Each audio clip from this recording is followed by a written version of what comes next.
கண்ணாள கண்டபடி கட்டி போடிடா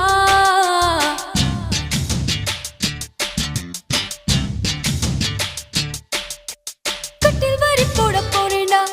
வரியே கட்டி விட்டு கட்டி போடிடா கட்டில் வரி முத்தம் தானடா வரியே மிச்சமின்றி கட்டி மூடிடா கட்டி பூடிடா கண்ணாள கண்டபடி கட்டி போடிடா எந்த இடத்தில் சுகம் மிக அதிகம் கண்